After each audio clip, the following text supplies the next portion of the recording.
TCS ఉదంతంలో 8 మంది ఆడపిల్లలకు సంబంధించి ప్రత్యక్ష ఆధారాలతో పట్టుబడినటువంటి సందర్భంలో నోరు మెదపని వాళ్ళు ఆ ఆడపిల్లల పట్ల జరిగినటువంటి అరాచకానికి ఉద్యోగాలు చేసే మధ్యతరగతి ఆడపిల్లల జీవితాలతో చెలగాటమాడుతూ వాళ్ళని లైంగికంగా వేధిస్తూ మతం మారమని ఒత్తిడి తెచ్చినటువంటి ఉదంతంలో నోరు మెదపని మహిళలు వీళ్ళందరూ కమ్యూనిస్టు ఉద్యమకారిణులు.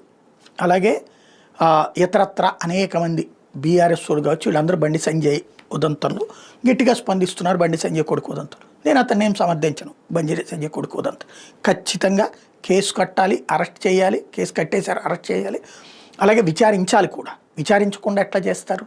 అది ఖచ్చితంగా చేయాల్సిందే. అంత దాంట్లో అది ఆపాలని పొరపాటు కూడా అనను. అది బండి సంజయ్ మనిషి అన్నో ఇంకొక మనిషి అన్నో అనే కాకుండా. కానీ ఇక్కడ ఒక్క ఆస్పెక్ట్ కరెక్ట్, రేప్ అనేది పచ్చి అబద్ధం.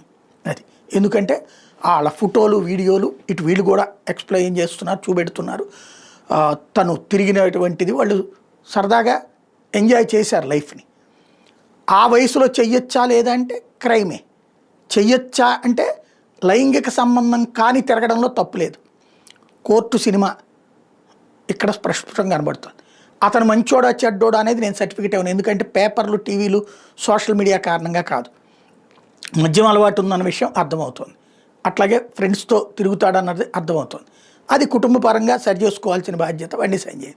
కానీ అత్యాచారం కేసు అన్నటువంటి కాన్సెప్ట్ దగ్గరకు వచ్చేది సంథింగ్ కాన్ఫ్లిక్ట్ ఉంది.